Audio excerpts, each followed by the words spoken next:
This week on The Destination Angler. All right, so how big is that tarpon hanging on the wall behind you there? Length time girth squared 168. Say it again. Run that by me again. Well, we released it. We just taped it. Okay. But that fish was caught way in the back of the Keys, and it was interesting. We hooked it, and the fight didn't last 15, 20 minutes. It Really? jumped like crazy, got it up, measured it, and released it. Yeah, 168 pounds, you estimate. So the formula is Yeah. length times the girth squared divided by 800. Oh, really? Okay, there you go, folks. That's a pro tip. And that was Frank Catino from Indian River. Welcome to the Destination Angler Podcast, the podcast for anglers who travel. And I'm your host, Steve Haigh. We go right to the source, the local guides and experts, to build your knowledge of top fishing locations around North America. It's a big world out there. Now go and fish it. I'm going away for a while, but I'll be back soon. Whoa, whoa, whoa. Hey anglers, welcome back to another episode of The Destination Angler, brought to you by Adams Built Fishing Gear, the trusted source for quality fly fishing gear, built to last at an affordable price, and by Anglers Coffee, perfecting the coffee experience for the fly fishing community and anglers everywhere with small batch coffee delivered to your doorstep. It's darn near perfect. By Got Fishing, crafting world-class fly fishing adventures specially designed to your level of experience and budget. And by Trout Routes, the #1 fishing app, helping you find new trout waters so you spend less time on the road and more time doing what you love, trout fishing. Up next on the Destination Angler, we are headed to the White River in Arkansas with wet fly aficionado Davey Watton. After that, we go down under to the North Island of New Zealand to chase those giant trout New Zealand is famous for. And be sure to backcast to catch the last episode of the Destination Angler on Steelhead Alley in Northeast Ohio with Josh McQueen. Josh gives us a masterclass on steelhead behavior, flies and rigs that consistently produce, plus why he prefers dirty water. You won't want to miss these shows. Want to be the first to know about new episodes? Well, head on over to the Destination Angler website and become a subscriber. Our winner of the Trout Rods Pro Anglers Coffee giveaway is Kurt from Pittsburgh, Pennsylvania. Congrats, Kurt, and thanks for listening. Hey, enjoy your 3-month subscription to Anglers Coffee and a year to Trout Rods Pro. Folks, and if you like the show, please be sure to hit that subscribe button to catch all the Destination Angler episodes coming your way, and please share with a buddy. And today our destination is the Indian River near the Kennedy Space Center on the Central Florida coast. And our guest is Captain Frank Catino, who gives us the lowdown on the Indian River, the Banana River, and Mosquito Lagoon. Stretching over 150 miles, anglers can lose themselves in a sea of mangrove shorelines, shallow grass flats, and numerous islands where great numbers of tarpon, redfish, snook, and speckled trout thrive. Frank has led a super interesting life. Having fished these waters for 45 years, he shares stories from fishing with the likes of Lefty Kreh, Yvonne Chenard, and Roger Waters from, can you guess, Pink Floyd, plus how he came to build reels for Orvis and serve as mayor of his hometown. Plus we get the lowdown on the seasons, tarpon and redfish behavior, and stick around to the end for some great tips on surf fishing. Let's hear from Frank. Well, Frank, welcome to the show. Thank you, Steve. Appreciate it. Thank you for having me. Yeah, absolutely. So this is really fun to be talking about Florida. Of course, we're going into the winter where people are starting to think about getting out of cold weather climates and coming down to Florida. So perfect timing, right? And I have to ask you, so you're in Satellite Beach, Florida, is that right? Yes, sir. Where Satellite Beach is I'm from the center of the state where most people know Orlando area. I'm due east of Orlando and just a few miles south of Kennedy Space Center. Oh, cool. All right. I wanted to ask you about that. So like living nearby that, is it a big deal when a rocket takes off? Do you even look out the window? A lot of them, they plan on shooting almost 300 a year as their goal now. Really? But I moved here with my parents. I was 3 years old, 1956. And the reason you came here to this area was because of the space program. There was really nothing here that job-wise other than Patrick Air Force Base and Kennedy Space, or Cape Canaveral back then. Yeah. So you were here because of the space program. So rocket launches we grew up with them. Oh, you We did? grew up with the people that launched them. You were here because of space. Okay. Was your dad working for the Kennedy Space Center or in the My military? dad worked for the government, civil Okay. service, with the space program here. Okay. All right. Now, did you get a chance to meet any of those Gemini astronauts way back when? I have some pretty neat. I got a nice photo. Actually, the Mercury, going Mercury. back to the first. Yeah. I have a photo that says, "To Frank Catino, best wishes, Mercury 7." And I own all the original autographs on a photo. Oh, cool. It's all different color ink. And my dad happened to know gentleman Deke Slayton, who was one of the 7 astronauts. He didn't fly in the original because he had a heart murmur. So again, when you lived here, you ran into people in the space program because that's the only reason you were here. Like in the grocery store, there's John Glenn. Hey, John, what's happening? There's a neat gentleman who lives in my town, Yeah. Buzz Aldrin. So he was the Yeah. second man on the moon. Really? And he lives in town here, and was on one of the condos on the beach. And it's a space program, and it's rejuvenated now, and they shoot rockets quite a bit. Okay, so back to my original question. Do you even bother to look out the window when one's taking off? Depends what time it goes off. Is it- If it's a midnight shot and I'm chartering the next day, it doesn't No? move me anymore. Is that right? No. Okay. Yeah, they just go. And you can hear them rumble. I mean, you can see them, you can hear them rumble. And now, Oh, actually, if you're in the lagoon and in certain parts, when the boosters return, yeah. you can see them. You mean, they drop kind of right back down, and then they're GPS guided to a pad oh, on land, some of them, and down they come. is that how they're doing them now? GPS guided. They don't just drop them into the ocean and let them sink. Well, some of them drop, but they don't just kind of drop in the ocean anymore. The boosters, there's a big pod, big ship, kind of a flatbed out there, Okay. and like a helicopter landing pad, and they land them right on it. That's some technology right there. I'll tell you what. So as long as it's not midnight or 1, if you're outside, you'll see one go. Everybody looks up. But Yeah. So now you were mayor of this satellite beach for a long time, weren't you? I was. I served on council. For some reason, I don't know why they kept electing me. I was the longest elected official in town. So I finally termed out for my last election cycle.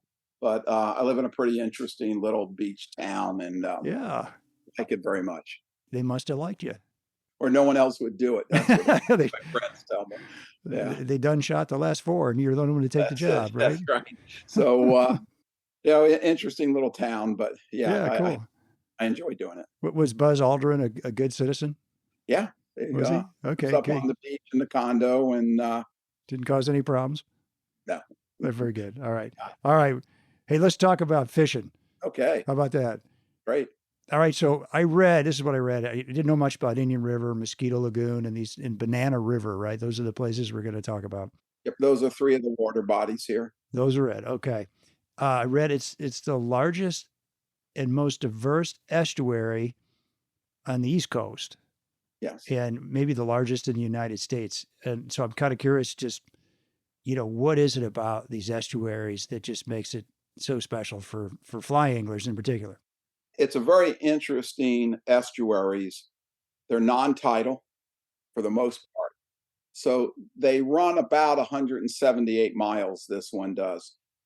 And the north reaches is the north end of Mosquito Lagoon around New Smyrna, Oak Hill, and it Okay. travels down to Stuart, Florida. In that reach, you go through definitely a climate change. The trees and the foliage on the north side of the tip of the Cape, slightly different than the south. The temperature on a day could be a few degrees difference. As you travel south in the lagoon systems, around Vero Beach is the start of the subtropics. You look at the trees in Vero Beach, maybe an hour difference than Mosquito Lagoon proper. Looks nothing like Mosquito Lagoon. And then when you get to Stewart, it looks tropical, coconut palms, just Okay. a different thing. So you have on a given day, it could be 50 degrees up in Mosquito Lagoon. Down in Stewart, could be 78, 80 degrees down there if the front hadn't reached there. Okay. So Sure. there's some diversity there. There's a huge diversity in the species that we have in this lagoon system. We've got a lot of different varieties. So the north part is slightly, on a given day in normal, is slightly different fishery than going south. And we have a resident redfish, spotted wheatfish, we call our trout, Okay. snook, which was generally a southern part of the lagoon system, has now, because of the climate being warmer and warmer each year and we not have freezes, has migrated quite a distance north, New Smyrna, and that area. That was unheard of years ago. So it's variety. Yeah. And you have sight fishery areas that you can hardcore sight fish, areas that you can blind cast shorelines for snook and so forth. Summer months, in the last 5-6 years, we've had a tremendous influx of giant tarpon. Nice. 75, they weren't here before. We had a lot of baby tarpon in and I will talk about later, mosquito controlled ditches. And then when you went south, again, you go south in the lagoon system, now down at Stewart, they're catching bonefish. Oh, really? Yeah. So, Wow. you Big know, there's difference. a lot of change going on in this estuary. And what's interesting is it's a brackish water estuary. Oh, it is. It's not pure salt. So in its boundaries, starting in the north end, there's these pure freshwater creeks, as pure as can be today, that drain into this lagoon system. They're really not rivers. And that keeps the salinity in check. Okay. And that's good for what species of fish like that? That gives us the big variety we have. It does. Okay. So Yeah. like tarpon like that, snook? We have tarpon, tarpon's one of the most amazing fish there are. They stick their life out in these backwater mosquito infested ditches. Ugh. There happens to be a lot of them around here. This area, Brevard County, was called the Mosquito County in the years ago Yeah. because there's a lot. But it gives us, we have little fish like jack crevalles. Nice. We have ladyfish, tarpon, snook, trout, redfish. So we have a big variety of fish. Okay. Yeah, absolutely. And if you could describe the different lagoons, so you have Indian River, and then I think you've got Mosquito Lagoon above it, right, and Banana River somewhere. Yeah. Mosquito. Okay, so what's interesting is the tip of the Cape in Florida here sticks out quite a distance in the ocean, maybe 4 or 5 miles. So Mosquito Lagoon is the easternmost waterway. Okay. Okay. The Indian River is west of that. The Banana River is below it and slightly west, because you got a picture, you have this big peninsula that sticks out. Down here being north, okay, Mosquito Lagoon. There is a cut called the Haulover Canal. Mosquito Lagoon is part of the intercoastal waterway from Maine to the Florida Keys. So this cut, Haulover Canal, which the Indians did years ago, connects the Indian River and Mosquito Lagoon. So if you cut over there, now you're in the north end of Indian River. Banana River is still south and east of the Indian River. Okay. And as they travel south, a place called O'Galley, section of Melbourne, on the tip of Merritt Island. Okay. So the south tip is called Dragon Point because there used to be an old dragon there. The north end is actually Kennedy Space Center. Okay. So Merritt Island tapers down as it goes south. And at that southern point is where the Indian and Banana River join. Gotcha. And then it travels south, and it is the Indian River. Okay, I got you. All right, so that kind of orients us. Right. It doesn't get tidal until it gets really past Sebastian Inlet. Sebastian, there is some tide, but really Fort Pierce is a natural inlet, and it has big tide, as does Stewart. So you've got a kind of a barrier island that makes this Indian River, and that really is long enough that it keeps the tides out of there, is what you're saying. Yes, and Port Canaveral is not it's not an inlet. It's a lock system in the back. So you have Ponce Inlet, which is considered kind of the north end of Mosquito Lagoon. Okay? It's tidal. You don't have another tidal until you get to Sebastian Inlet. Sebastian Inlet's a very small inlet, depth-wise, okay? Very shallow as inlets go, and not very wide. So it doesn't get the push tidal that when you get to Fort Pierce. Fort Pierce is almost 2,000 feet wide, probably 2 miles long. Okay. It's a natural inlet, was a natural port back hundreds of years ago. I got you. And so when you're out there in these areas, I mean, how remote does it feel when you're out there? Well, Mosquito Lagoon and the north end of Mosquito Lagoon in the islands and some of the north end of the Indian River is remote. The rest of it, the influx of people into the state has built not on every shoreline because there's a lot of protected shorelines, but it's a very straight body of water. Okay. Unlike going to the Everglades where it's a maze of islands. Okay, I see. Sure. We have the islands up in the north end of Mosquito Lagoon, but generally most of it is very oriented more north and south and straight. I got you. Average depth of it's only 3 feet. Oh, really? Okay. Yeah, it's a very shallow body of water.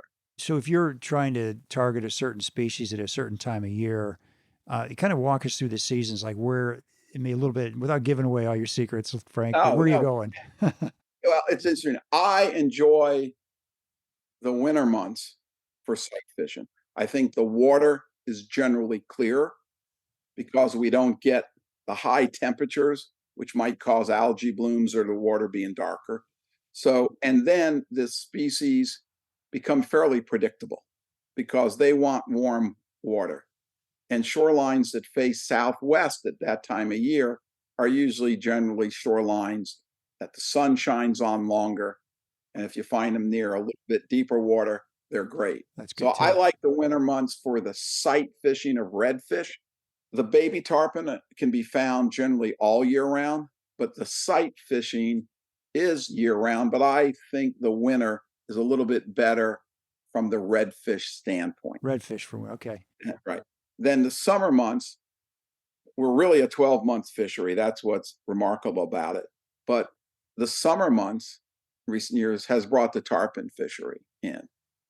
Now, you fish different during the summer, or at least I do. In the winter, if you don't get out there till 8, 9 o'clock, because you need to see sight fishing, and it's a little windy, they're not tailing.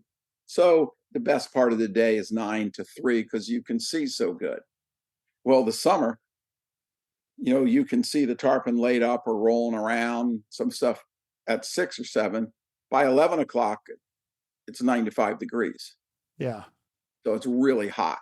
And you try to catch some of those redfish early is okay. But also you got to be cognizant that not a lot of oxygen in water that's 95 degrees. The longer you have the fish on, it's not good. So the fishing day for me anyway is more the morning to noonish than in winter where I can fish a longer day because it's not as hot. Okay, gotcha. Are you an avid angler in search of top-notch fly fishing gear that's easy on the wallet?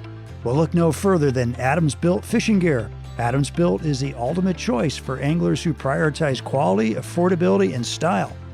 Established in 2014, Adams Built has been the trusted companion for thousands of anglers, creating unforgettable moments on the water.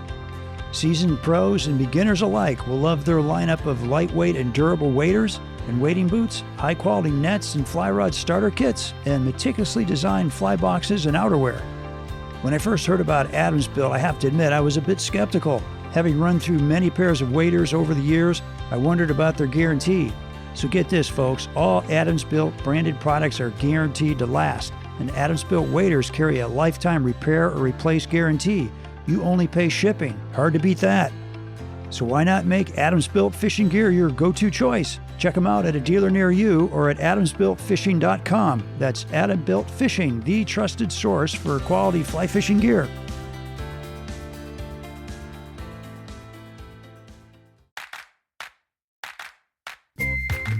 Hey anglers, you've heard me talking about Angler's Coffee for quite some time now, and I have a question for you. Have you tasted it yet? Well, if you have, then you know what I'm talking about. It's darn good coffee, isn't it? Hey, if you're like me, tasting's believing, and believe me, this coffee tastes great. My wife and I are hooked on it. Angler's Coffee offers an impressive spectrum of flavor profiles, so there's something for everyone. You know, when you're spending a day on the water, you need a great cup of coffee to carry you through, like the Coachman's Blend. Named after the famous Royal Coachman, you'll love the design of the bag as much as the coffee. This blend of medium and dark roasted coffee from Central and South America produces a flavorful and smooth cup with notes of chocolate and baking spices and a smooth finish. Order some today and save 10% with a custom subscription like I did. You pick the coffee blends you want, and they're delivered right to your doorstep.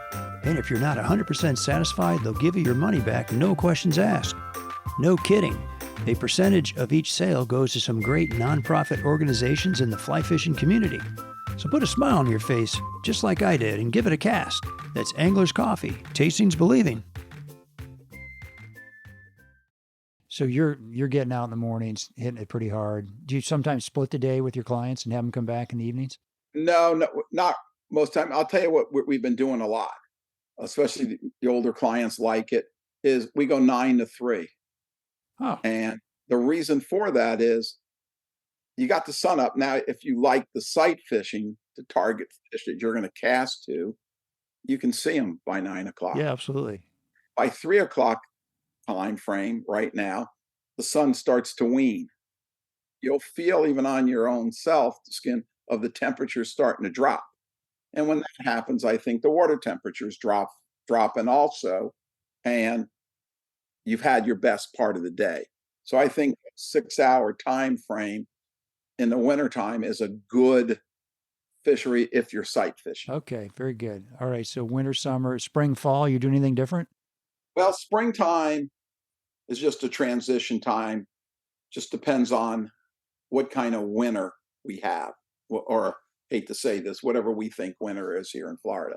We have a flannel shirt on, so it must be a little cold right now. Chilly today. It was in the 70s. Oh, jeez. Okay. So yeah, it was chilly for us. We're getting a little bit of weather the next couple of days here.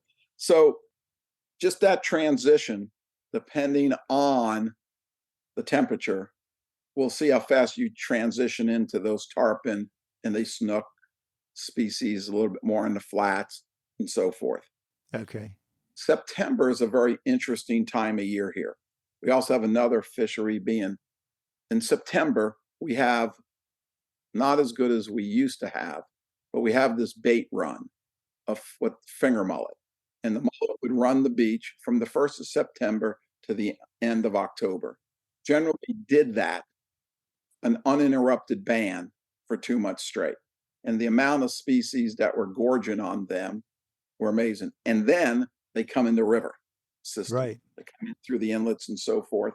So it's a lot of sight fishing. It's really kind of a start of our fishing season. A lot of the old timers say fishing starts September 1.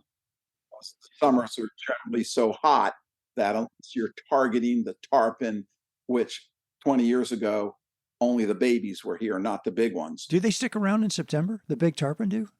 Depends climate, what happens. It depends. Generally, Okay. they start to wean by then. Yeah.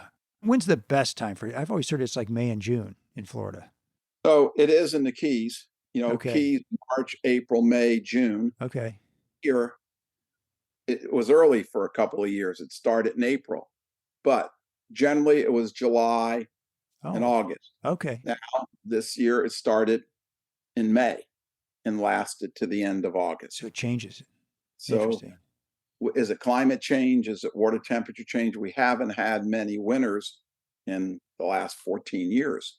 So with that, the temperature of the water is rising in the lagoon.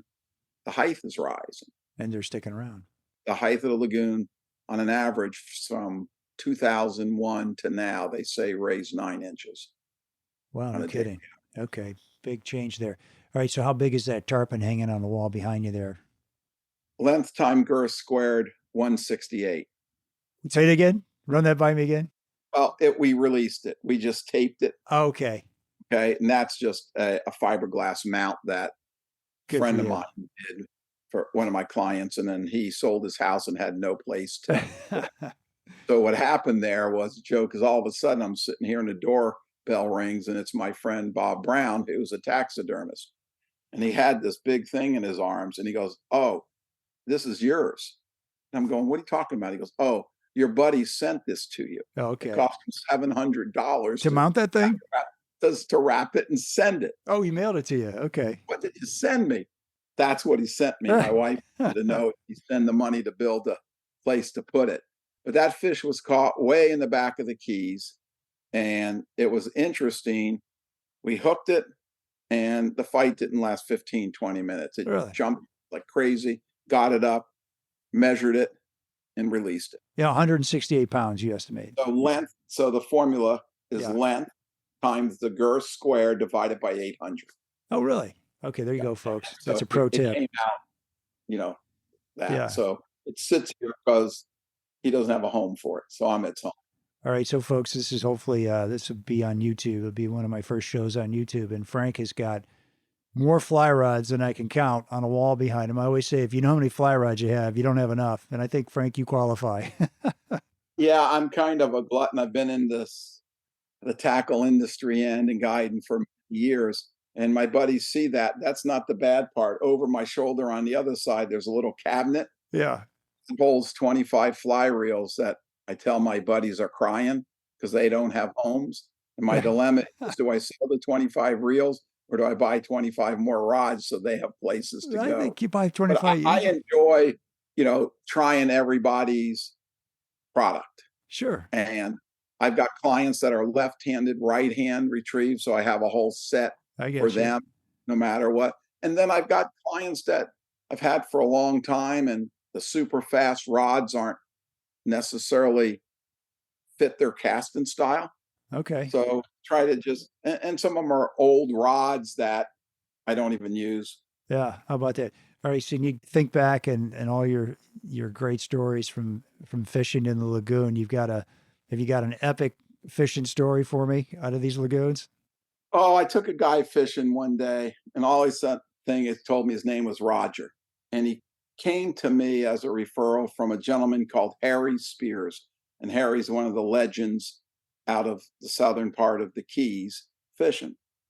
So I picked this gentleman up, and he said he was down from England while they were redoing the kitchen of his house. So we go to the lagoon, we're fishing, and he asked me, does any of my kids like music? I said, well, my middle son bangs on the drum, and I don't really call it music, but he goes, you got to keep him in the band. He says, I was in a band for 25 years. And I'm like, okay. Roger? Okay, I really I think didn't I know want to. Do you have blonde curly hair by chance? Yeah, you'll know him. So anyway, I don't like to ask my clients because growing up here, some of the clients were not guys that were good guys, as it turned out. Yeah, okay. So lunchtime comes and he brings it up again. And I was like, all right, I got to ask this guy. I don't want to. So I'm pulling along. We just released a redfish. Fishing was pretty good that day. Yeah. And I said, Roger. And he turns around and he goes, I'm Pink Floyd. Oh. So it was Roger Waters. Oh, really? Yeah. So no kidding. That was one of the gentlemen I took there. And is that the drummer in Pink Floyd? No, he's the guitar player. He was a guitar player. Okay. Yeah. Matter of fact, turn around and says, I'm Pink Floyd. So I'm Pink Floyd. So that was one of the guys I took there. Yeah. But I've seen pictures of him now. He looks like an old businessman. Short hair. Yeah. Yeah. So I've had some, great times in the sport. I've been in it for a very long time. Yeah. With so much information out there, it can get downright confusing and even overwhelming to find the right fishing adventure. Sorting through all the options and fees can be quite the headache. Well, not anymore. I'm super excited to introduce Got Fishing. Got Fishing is a boutique booking agency for world-class fishing adventures around the world. They ensure that you are on the exact fishing trip that meets your skill level, budget, and desired experience.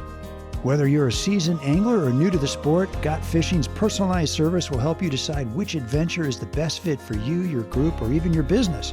Worry about fees? Worry no more. With Got Fishing, you won't pay anything extra because their services are entirely free for you.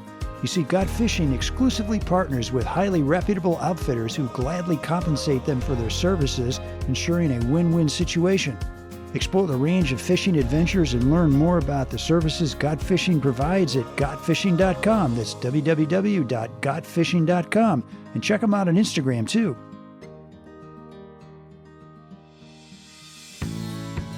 Hey, anglers. If you've been listening to the podcast, you already know Trout Routes has mapped and classified over 50,000 trout streams covering the entire lower 48, including 350,000 hand-curated public access points marked and ready for you to explore. But I bet you didn't know about a brand new feature called Trout Lakes. With a flip of a filter, Trout Routes Pro users can see over 12,000 fishable alpine lakes in the lower 48. You can turn this layer on in the filters menu to open up a whole new set of trout fishing opportunities. You know, there's nothing more exciting than finding that new trout stream, lake, or access point. I'm a huge fan of Trout Routes because they make it so easy. Say goodbye to stumbling around country roads looking for your next spot. Because Trout Routes provides every detail you need for each stream or lake, including public and private bridges, stream flows, trail access, where to park, camping opportunities, boat ramps, and a new feature to calculate actual river miles. How cool is that? No service, no problem. You can save maps for offline use. With Trout Routes, I've found dozens of new streams and access points I never would have known about. So what are you waiting for? Sign up for Trout Routes today on your Apple or Android phone. And you've taken some people. Let me see. I wrote down when we talked earlier, Lefty Kreh, right? Didn't you got to know him a little bit? Yeah, I knew Lefty, and a lot of people knew him. But we started a fly club here 35 years ago, and I've been in the business since around 1976. Wow. I wasn't a machinist, and I built a fly reel, and under my name back in the mid 60s, because reels were hard to get, fly reels. There was not a lot of saltwater ones back then and change going on. So I built one because this area had a lot of people in it from the space program. Well, back in the mid 75 and 6, the Apollo program was done. The space shuttle hadn't really kicked in, and there's guys that needed work. And so built a reel, sent it to the Orvis company. It was a tarpon reel. And they asked me if I built a bonefish reel. And of course I said yes. And it's on the lathe. It's 4 months away. Well, it wasn't. We were just starting to do it. Yeah. So I built these reels, which I sold them to the Orvis company till 1984. And that kind of got me into the fly end of it. For that, I built a lot of rods. I got to college and going to college, but a lot of that was in the big game world, trolling and so forth. And then that real kind of got me into the fly end of it. And that's where I met like Lefty would come to our fly club. We've had Chico, Flip lives up here near us, Nick Curcione, Lou Tabry. We had a lot of the older guys in it come and speak to our clubs. And you've taken Yvonne Chenard fishing? Well, right? we went fishing. It's interesting. I met him years ago with a very, very close friend of mine, a gentleman named Paul Brune, who they put in the Fly Fishing Hall of Fame last year. Paul was from Miami and moved to Jackson Hole, Wyoming, where he ran a newspaper. Okay. And he ran into Yvonne and helped him with a lot of his original catalogs and so forth. Nice. So I had great opportunity, amazing man, Mr. Chenard is. And we went fishing. We've gone a few times, the group. We go to the Turks and Caicos Islands, to South Caicos, bone fishing. He said it's the greatest place he's ever bone fished. Huh.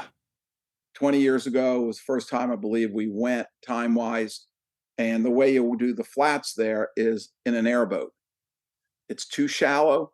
And before this gentleman, Bebo James, brought the airboats there, some of the scientists believe some of these flats might not have ever been walked.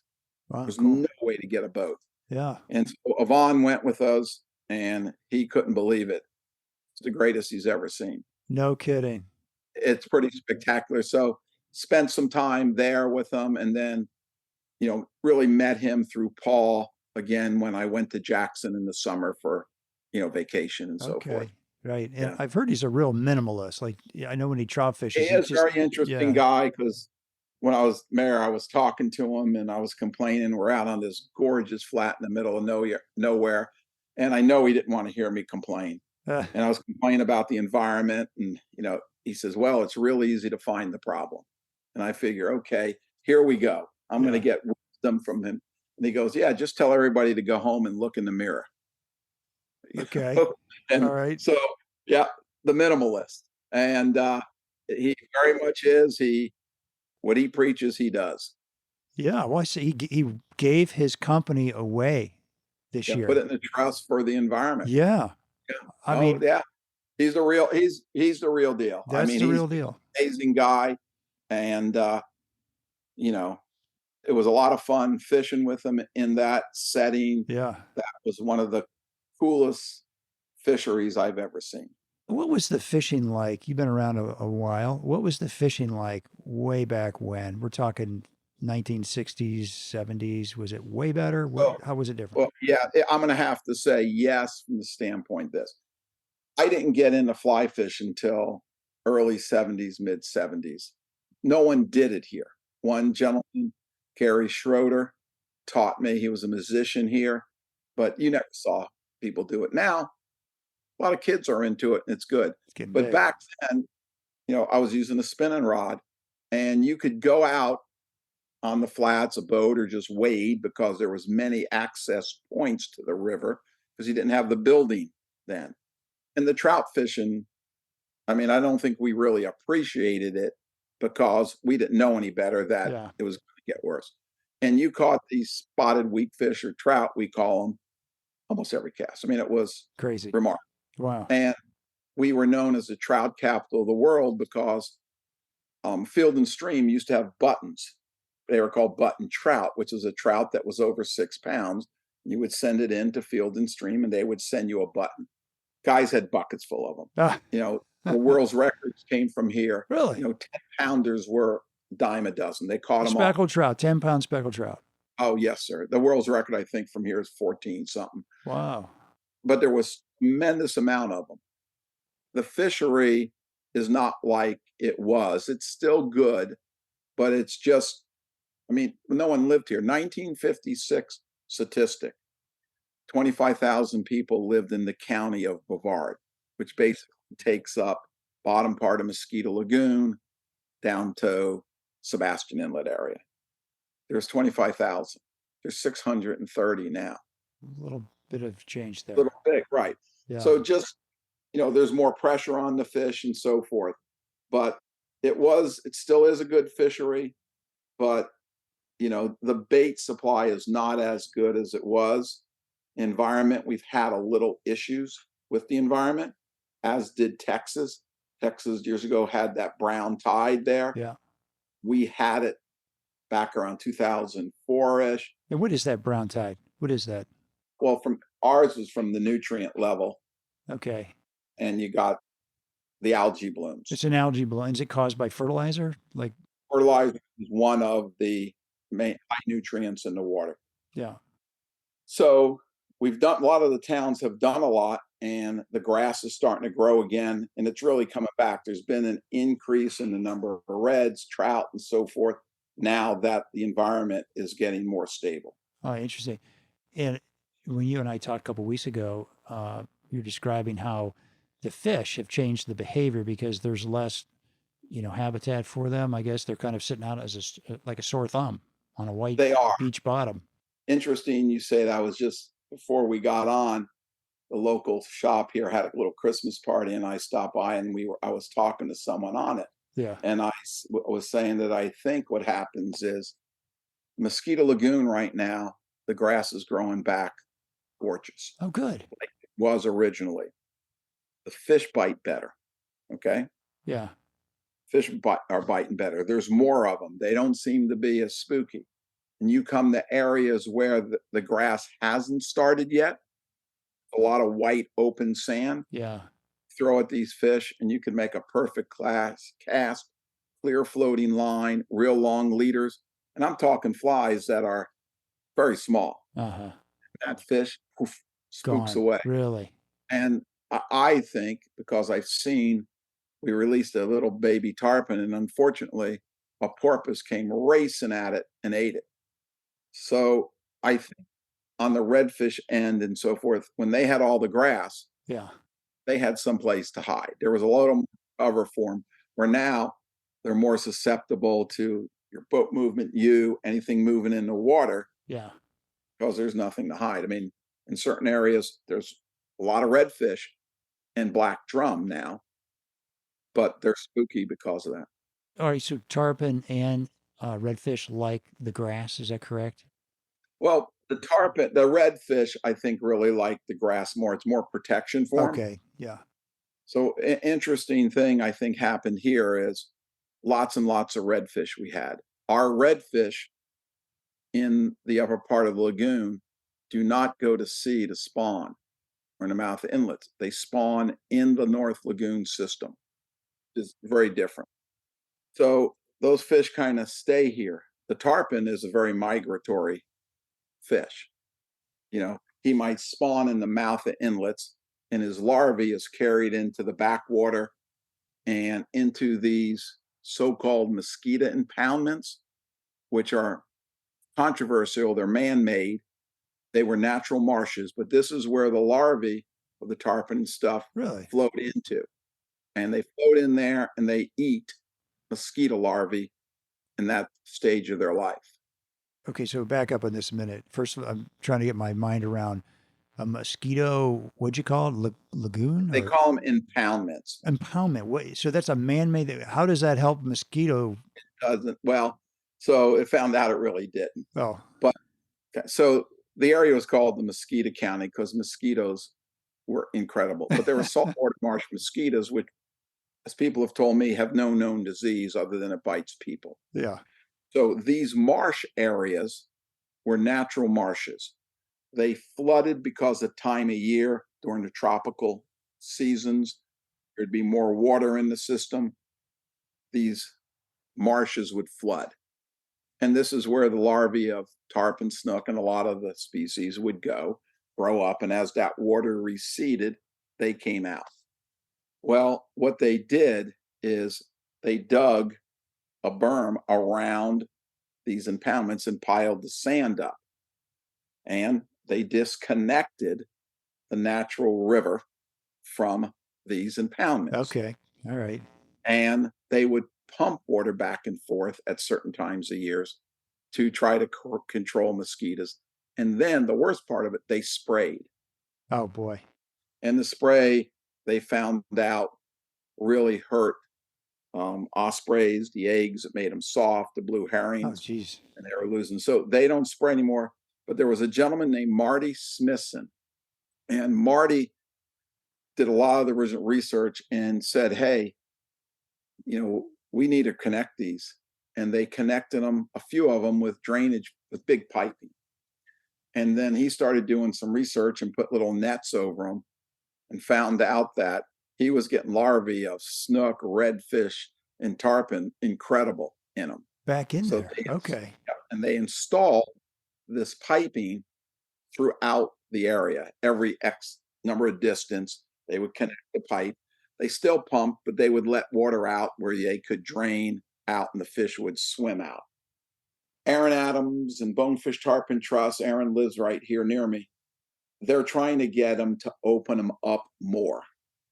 So it's a bigger time. Okay. But that's what the mosquito impoundments are here. Crazy. They go from really Port Canaveral, Mosquito Lagoon area on the refuge, which is Kennedy Space Center, all the way south to Stewart. That's a lot. Well, let's shift gears for just a minute, Frank. Yep. I've got mostly trout anglers who listen to my show.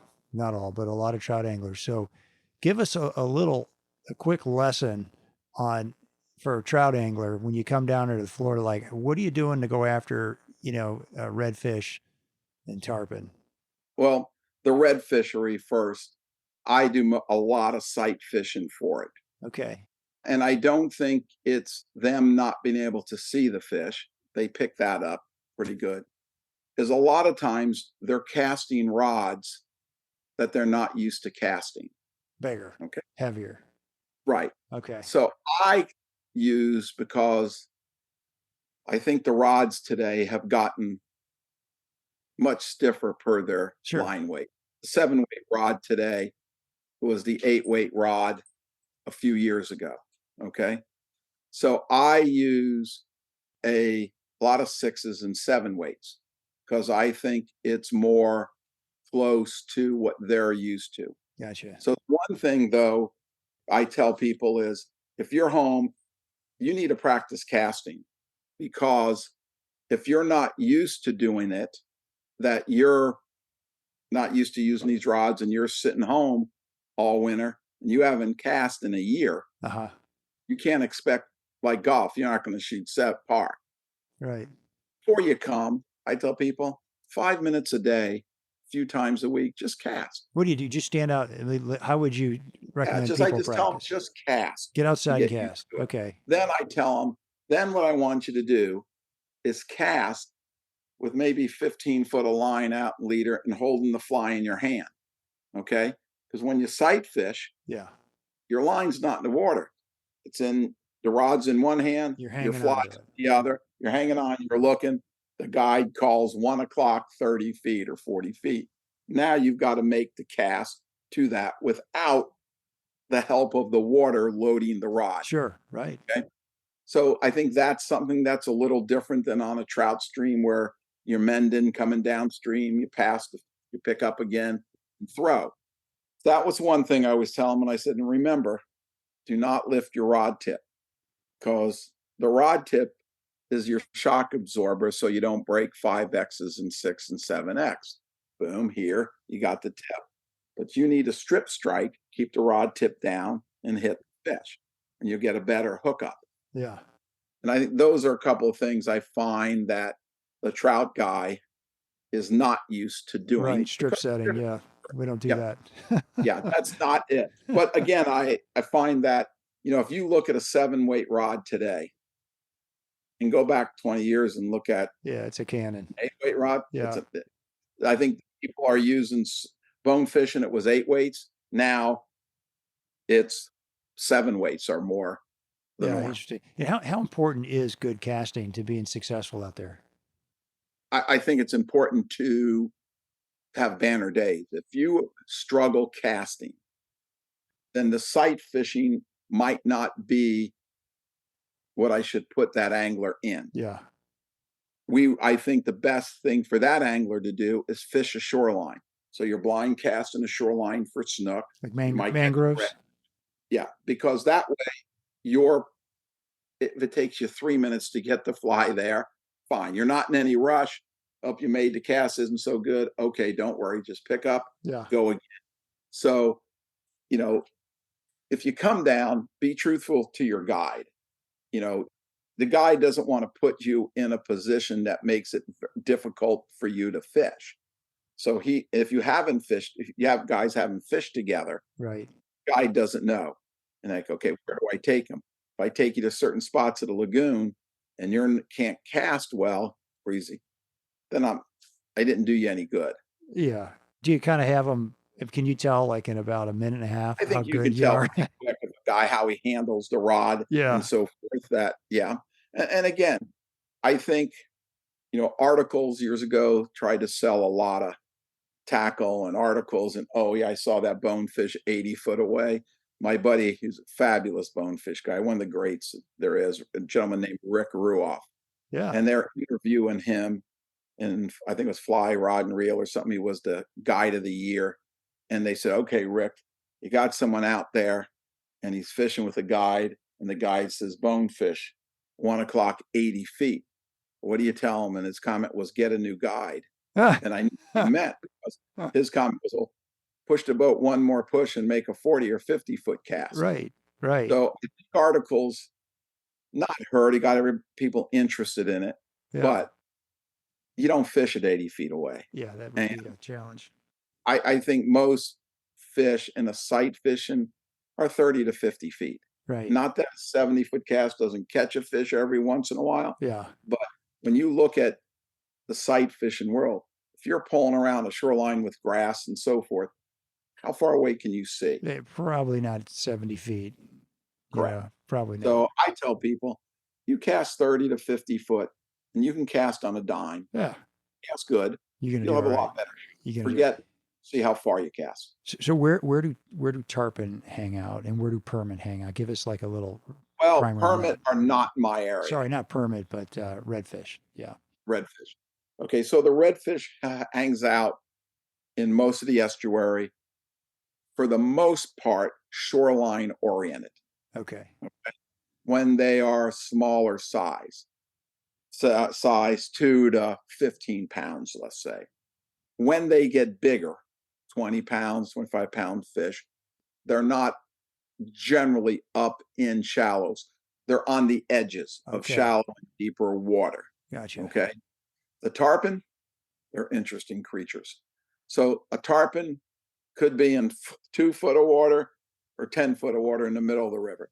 The babies, what I'm saying, babies, 2 to 15-pound fish are a lot more freak oriented.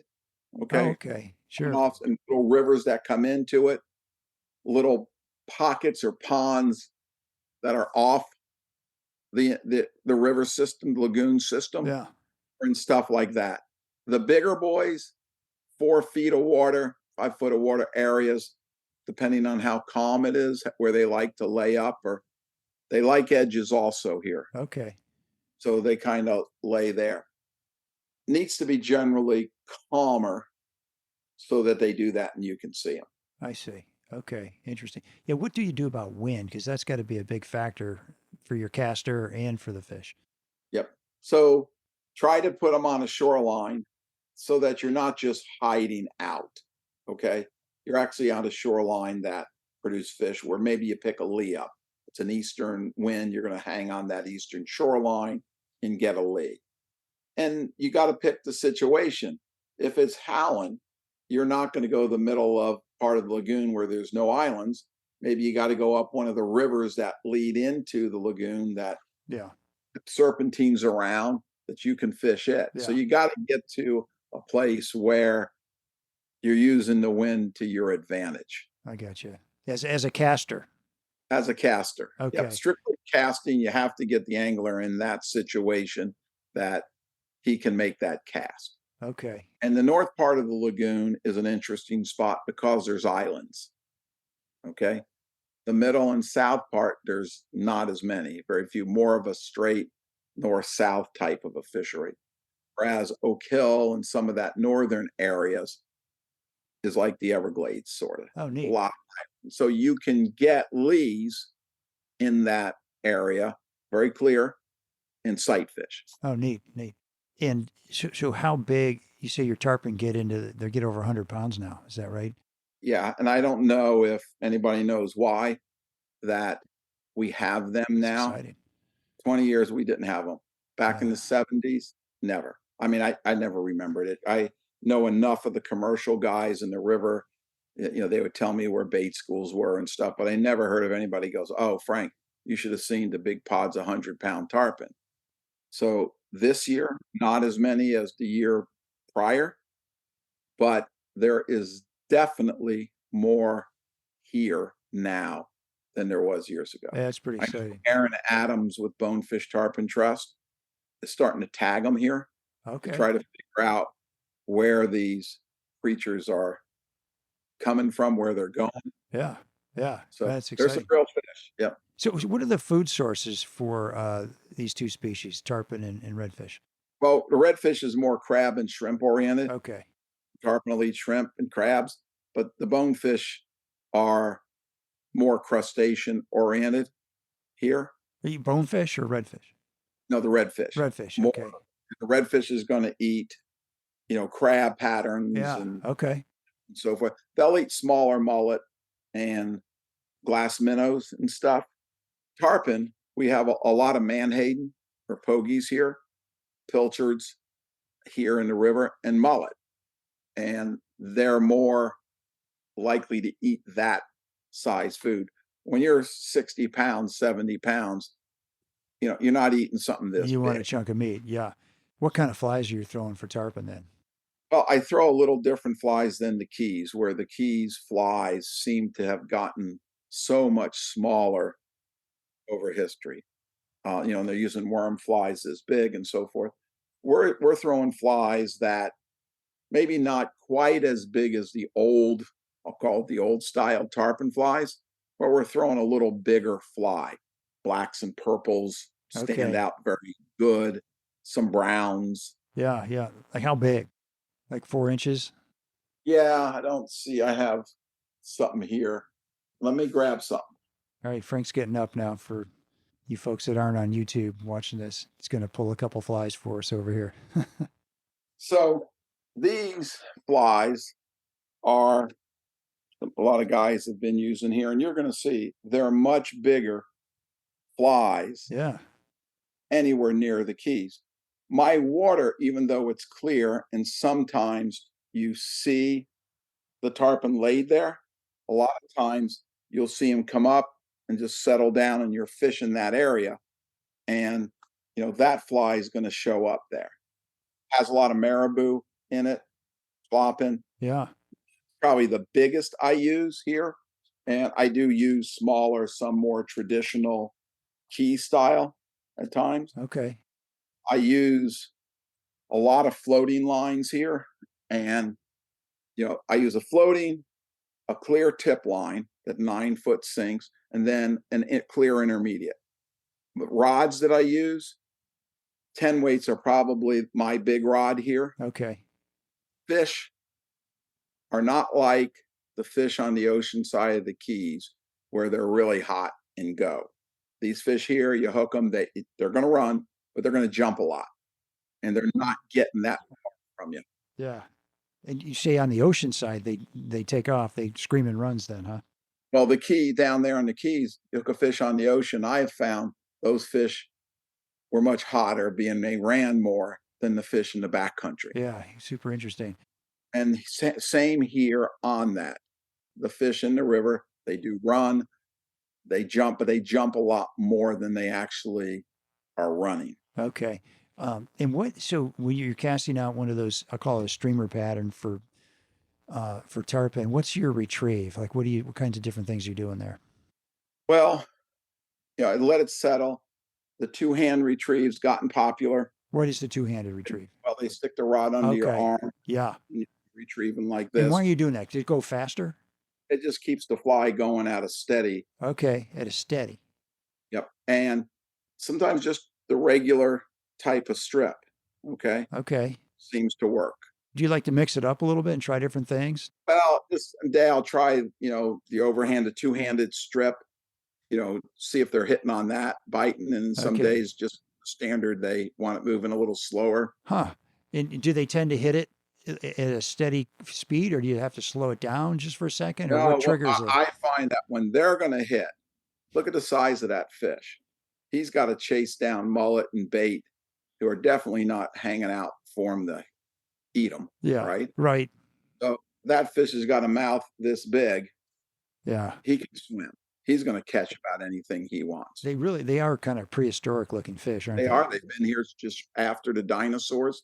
Look at all the different environments they've gone through. Yeah.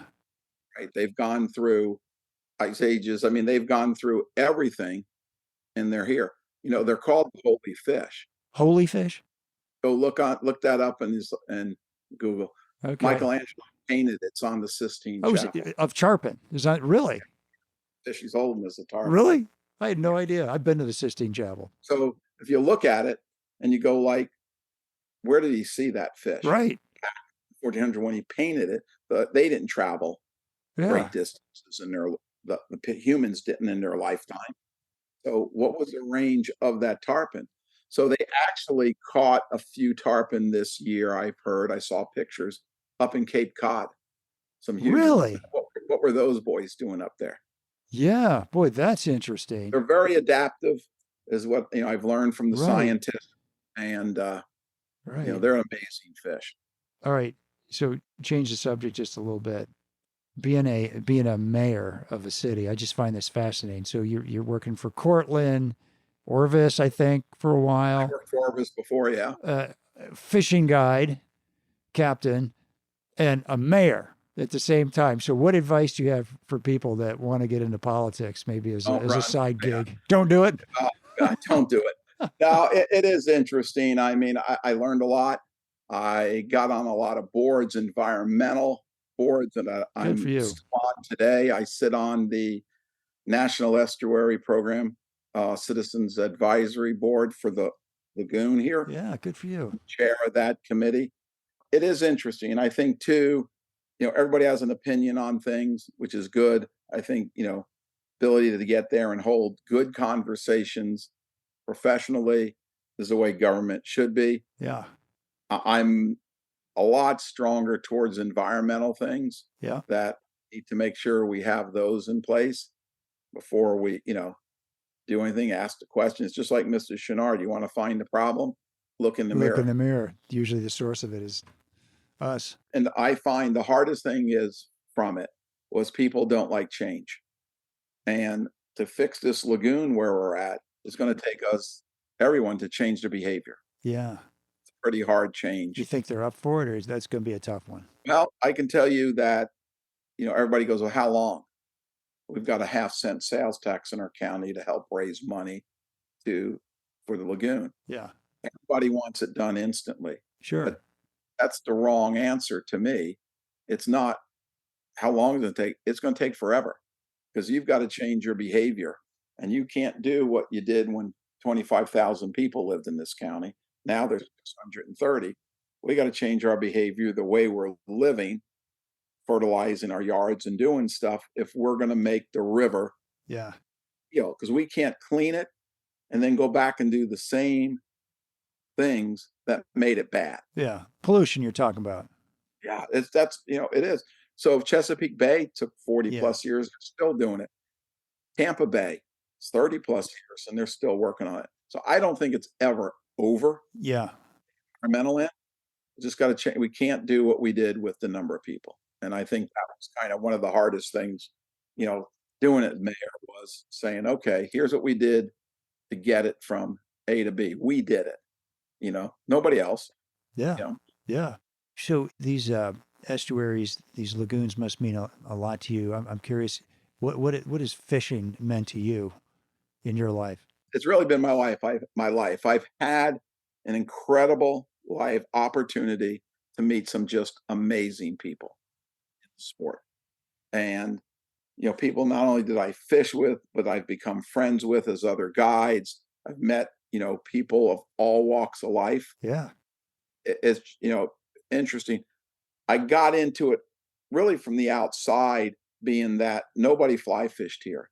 Everything fly fishing was not the beginning of saltwater fly fishing, but very Pretty close. Yeah. much to do with it is Miami to the Keys. If you look at all the old reels, the Seamasters, the old wedding cake finors, and all that stuff, a lot of the rods was all in that area from Miami to the Keys. Yeah. Okay? They had the big three, they had the permit, the bonefish, all that. And, me, I was really at the outside of it and I was looking in and I liked the history, but I would build rods and I would go down there and buy my rod parts and Huh. I would see the stew apps and the places and stuff. So, it was just great that I had the opportunity to meet a lot of the guys that, you know, made the sport great. Yeah. Oh, that's fantastic. I also wanted to touch on just briefly shore fishing. You got any pro tips for people that are down there on vacation and wandering the shorelines?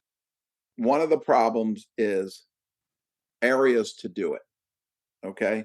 Because a lot of the area has been built, but there still is a lot of area that you can wade fish. Up on Mosquito Lagoon, there's a lot of these roads that, they have throughout the lagoon and run along the lagoon. So you can pull over, park, get out and wade fish Okay. on the lagoon. Towards Sebastian Inlet, there's a lot of parks and preserves that you can walk down to the river. Yeah. People bring kayaks, paddle Oh, boards. sure. Yeah. All that stuff is very doable here. And there's still a good amount of places to launch. Okay. Super. There is good access for it.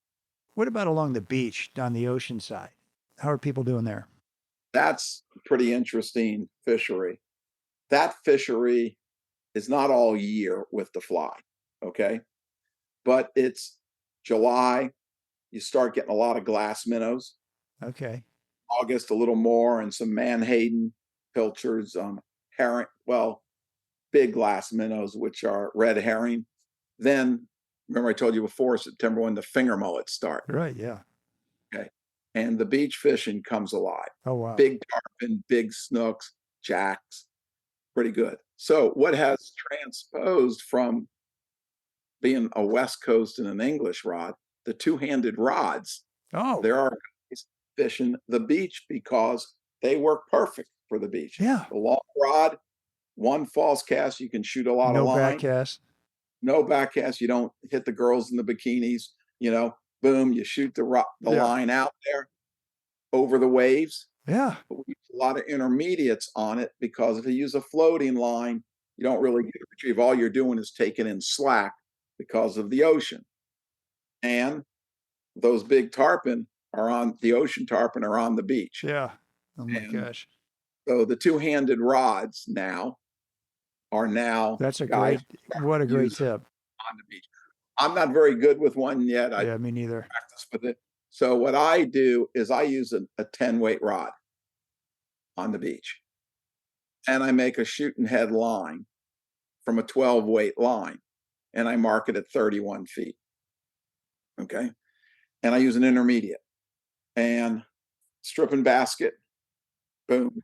Okay. Because you can't have the line, your run line and stuff down at your feet because of the surf coming. Yeah. Tripping over it. So you just Everything. have a stripping basket.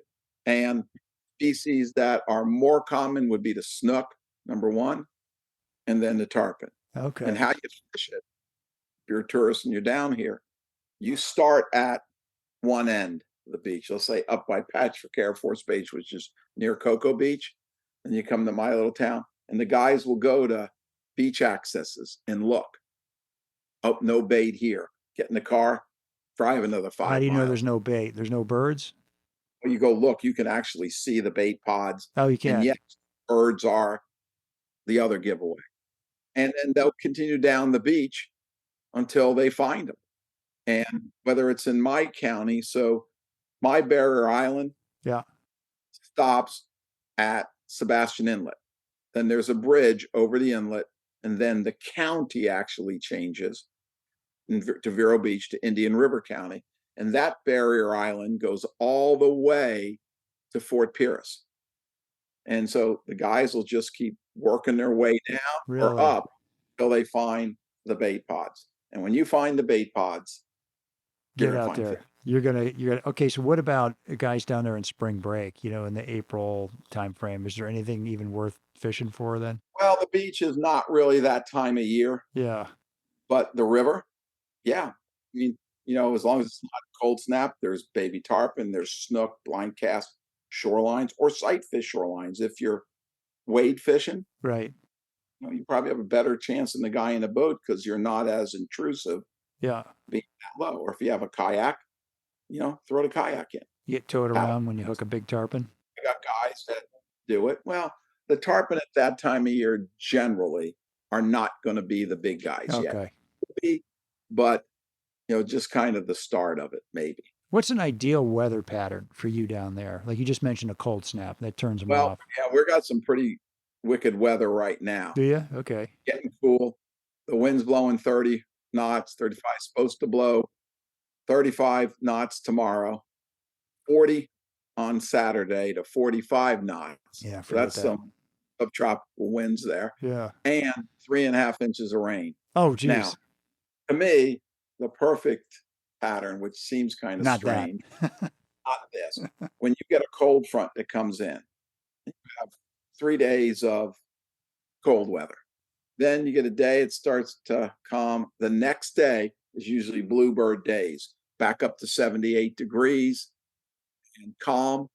And that stretch of time between then and the next front, to me, is golden. That's when so cold front comes in, bad weather, and then when that's over, like the next day, you're good. It takes about a day to Okay. get out, and then all of a sudden you'll see it go from bad weather, and all of a sudden you're going like, God, it's really gorgeous today. Look at that temperature.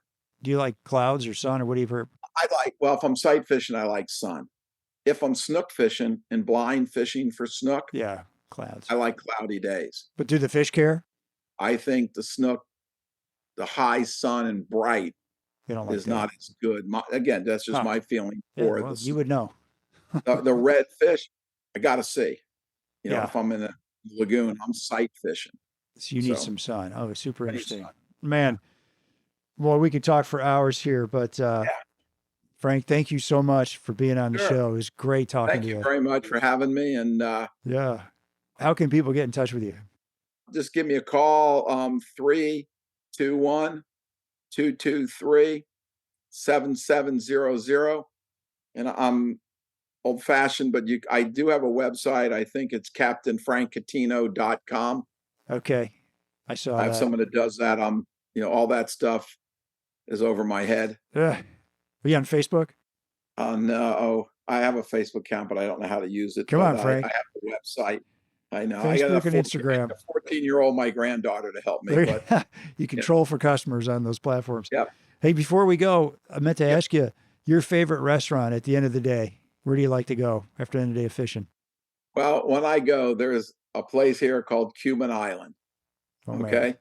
And it's a pretty interesting place. It was just a little tiny kind of hole in the wall, and it started to evolve. Small.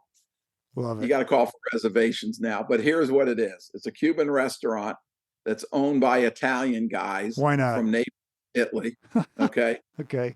Owned by Italian. His nephew, one of them is the chef. And his other nephew is the maitre d' of the place. And they're all from Italy. So that's kind of my hangout. It's called Cuban Isle. Okay. And it's fabulous food. How about that? Okay. What's your favorite shore lunch? Oh, God. Never really thought of it. I'm not much of an eater on the boat myself. Yeah. Do you feed your clients or do they just? Well, no, we can't. Because I can't have food they can bring. Okay. So they bring their own. We can't here because county doesn't like us. Oh, really? Serve food because we're not food vendors. Oh, boy. Okay. That's So you're not different supposed to out there. do that. But So, a lot of things what I do depend on where I'm fishing. yeah. Fishing all day. There's some pretty great little restaurants on the river. Oh, good. And what I find is the guys like to, start early, fish till about 11:30, boom, hit the restaurant. Ah, they want to That go gives in. them a break. Yeah. Okay. You too. That gives them a break. And Yeah. then boom, we're back out. Okay. And Oh, that's so fun. that's kind of a way we do it. I got you. Well, hey, I wish you extraordinary success in all your adventures to Thanks, follow. buddy. Merry Christmas to you. And Yeah. thank you. Absolutely. Folks, thanks everybody for listening. We'll be sure to post a bunch of info on my Destination Angler show notes, and maybe we can get some pictures from Frank of some of those flies he was showing us here on YouTube. Put those on our Facebook and Instagram pages. As always, you can DM me or email me with comments and suggestions at sag50@gmail.com. Hey, if you like the show, please share it with a buddy. As always, our music is by a Brothers Fountain. Hope you enjoyed the show, and we will see you again soon. Tight lines, everybody. Well, I'll go from the land to the shining sea. But I know there's more to life than what the eye can see.